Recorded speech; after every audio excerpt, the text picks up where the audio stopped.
I absolutely guarantee you stocks will crash. Not maybe, not eventually, guaranteed. And when the market's in free fall, most people will panic and make emotional decisions that they will regret for the rest of their lives. But not you. Because today, I'm going to go show you exactly how to flip that chaos into the biggest wealth building opportunity of your lifetime. Now, let's be very, very clear. I am not saying that the market's going to crash tomorrow, next week, next year. I'm not saying any date. I'm not one of those idiots out there who sits there and says, on this day, the market's going to crash. I'm not trying to scare you or make some wild guess. This isn't a prediction of time. It's a fact of something happening in the future. Anyone who tells you that they know when a crash is coming, they're either guessing or selling you something. Don't trust people who act like they have a crystal ball. Here's what you should trust: history, math, and common sense. If you stay in the market long enough, you're going to live through a crash. Imagine waking up to headlines like, market plunges 40%, investors panic as stocks tumble, Wall Street chaos, what's next? Sound terrifying? But what if I told you that this chaos actually becomes your biggest financial opportunity if you're prepared? That's what this video is really about. Every few years, the stock market falls, sometimes 10%, sometimes 20%, sometimes more, sometimes less. When that happens, most people do the same thing. They panic, they sell, they give up. A recent example: in March of 2020, the market dropped almost 40% in a matter of 4 weeks. It was COVID. But investors who stayed in the game saw the market double over the next 18 months. In fact, the market ended up for the year of 2020. The real problem is most people panic. They sell at the wrong time. They lock in their losses. They walk away from investing altogether. They don't do it because they're dumb. They do it because they're not prepared, and they let their emotions lead them into bad decisions. And guys, everyone does this. I have done this. Warren Buffett has done this early on. They never learned how to handle that emotion. They think the drop means they did something wrong or the drop will never stop. But it's not wrong, it's normal. And smart investors get excited about it because they know how to take advantage of it. In the 1970s, the market dropped nearly 50%. While most investors were terrified, Warren Buffett and Charlie Munger went shopping. They bought shares in the Washington Post at just a fraction of its value. Decades later, it made them hundreds of millions of dollars. Let's be real. Most people freeze in a crash. But you'll be one of the few with a good plan going forward. Right now, many investors feel very confident. The market's surging all-time highs on a regular basis. Earlier this year, we had a small little bear market surge up to all-time highs. Surveys of people show that more people believe stocks will go up than at any time since the late 1980s. When everyone's feeling safe, that's when Warren Buffett gets careful. He once said, "The less careful everyone else is, the more careful I need to be." And there lies the problem. When everyone feels safe, when everyone feels like money is just going to keep happening and rolling in, when everyone feels like you buy the dip at all times and it goes right back up, people stop being careful. They take on more risk. They chase stocks that look exciting because stocks just go up. And they stop asking, is this worth the price? That's when people start buying bad businesses at bad prices, thinking they're safe when they're not. It's like giving someone with a 500 credit score the same loan as someone with an 800 credit score. That doesn't end well. When everything's rosy and everybody has jobs and the economy is booming, even people with bad credit scores are still going to pay their bills. But the people with the 800 credit scores pay their bills when times are tough. So what do smart investors do before a crash ever happens? They focus on the company. They focus on the fundamentals. They focus on the difference between price and value. We want to buy when price is below value. We don't follow the hype. We don't have FOMO. We don't buy stocks just because everyone else is doing it. Now, that doesn't mean that there aren't opportunities even in bull markets. I'm a very cautious investor, but I have 28 companies in my portfolio, and I'm adding to them regularly. But you need to ask the question, what does this company do? Is it making actual money? What does the future look like for this company? And can I pay a fair price today that gives me a good return on the money in this business if that future occurs the way I think it will? Even phenomenal companies like every company in the Magnificent Seven, even NVIDIA, they can be bad investments if you pay too much. Our final and most important tenet of our principle-driven investing is very simple. A great story can become a bad investment if you pay the wrong price. Now, in very simple terms, let's say you want a phone that's worth $1,000. This iPhone, probably worth $1,000. If you buy it for $500, did you do well? Of course, you got a great deal. What if you paid $1,500 for it? You overpaid. And guys, this is a phenomenal phone. Great phone. It can do everything. I could run my business from this phone. I can do everything I want to do. I can check my house. I can check my money. I can check on my loved ones, everything from this phone. So pay $10,000 for it. Pay $20,000 for it. But guys, it's worth $1,000. The same rule applies with companies and stocks. A great company at the wrong price is a bad investment. Back in 2000, tech stocks crashed hard. The NASDAQ dropped over 80%. But guess what?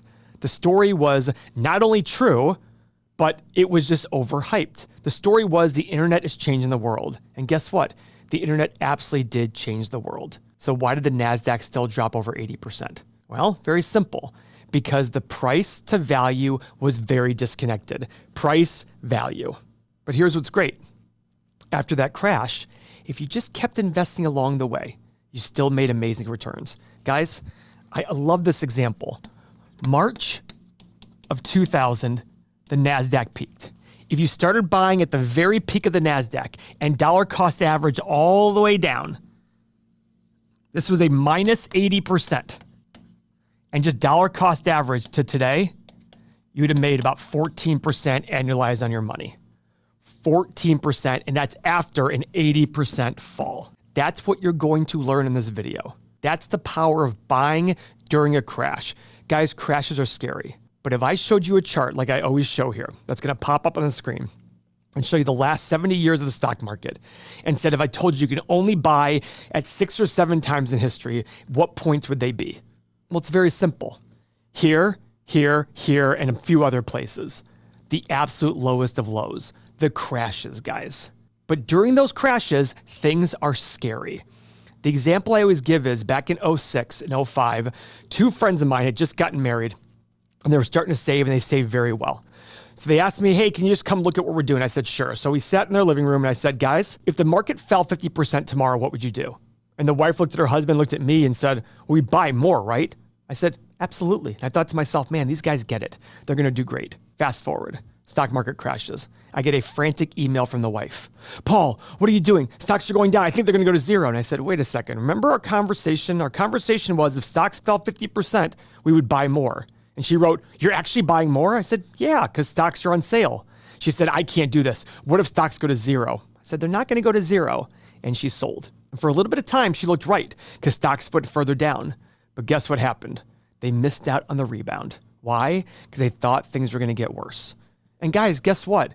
That was a scary time. We were worried about the world financial system shutting down. To which I say, then of course you should still buy. Because if the world financial system shuts down and everything goes to zero, then your money's worth nothing anyhow. You might as well put it to work at great companies at great prices. Now, what's going to happen in the next downturn? It might come next month. It might be years away. It might be before this video even comes out, but it's going to come. And here's how you're going to be ready. Most people play defense. They panic, they sell, and they wait. You're going to do the opposite. When others are afraid, you're going to see opportunity. Stocks won't just be down, they will be on sale. And guess what? The story will match the pricing at that point. Even great companies like Microsoft, their revenue went down in the great financial crisis. And you could have said, look, the revenue of one of the best companies ever is down. This thing's going to zero. But look what Buffett did. After the 1987 crash, where the markets fell over 20% in one day, he didn't panic. He bought Coca-Cola. Why? Because it's a great business, great purchasing power, and finally at the right price. And over time, that one investment turned $1.3 billion in over $20 billion. Now, here's the great news. If you're like most people watching, you're probably consistently investing in low-cost funds or ETFs. Your job is to keep on doing that. Don't pause your plan just because the markets get rough. The best investment opportunities often appear when things look and feel the worst. But you need to surround yourself with the right people. This part is harder than it sounds. When a crash happens, everyone around you will be nervous. Friends, family, everyone will tell you to sell. The news will scream panic. Peter Lynch talks about it as his cocktail party story. If I go to a cocktail party and everyone is feeling bad for me because I'm in the stock market, that's when I know it's the right time to buy. And that's why it's critical to surround yourself with these like-minded investors who stay focused on long-term thinking, communities that understand that crashes are normal and, this is going to sound weird, necessary. These kind of people will help you stay steady when others are losing control. Investing isn't about predicting when the next crash will happen. It's about knowing how to respond when it does. Just like living your life healthy isn't about saying, I know when I'm going to get sick. It's about being ready when you are sick. And here's the one truth that matters most.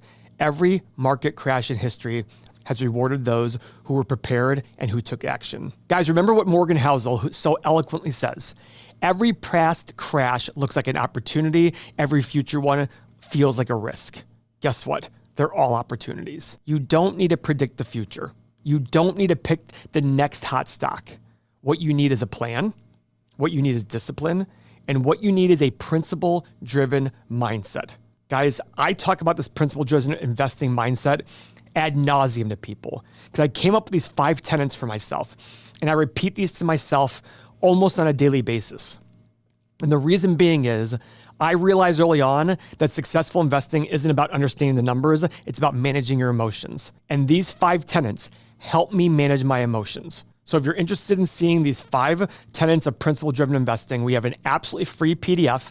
Click the link below. Within a minute, you'll get this PDF sent to you. Keep it handy. Put it on all your desktops, all your laptops, and just read it every couple of days. It'll absolutely change the way in which you feel about investing in money. And what you need is the courage to keep going when everyone else is afraid. That's how long-term wealth is built. Not during your euphoria, but in the recovery. In Warren Buffett's annual reports, he always says, we do better when there are strong headwinds. What he's trying to say is, when everyone thinks the future is tough, that's when we do best, because they're picking up dollars at a discount. Now, guys, I'm not a conspiracy theorist, but there's growing evidence that the next big downturn may not be accidental, but a tool that's going to be used by the government for economic reset. In the next video linked on your screen, I break down this theory and what could happen if this strategy is played out. Thank you for your time.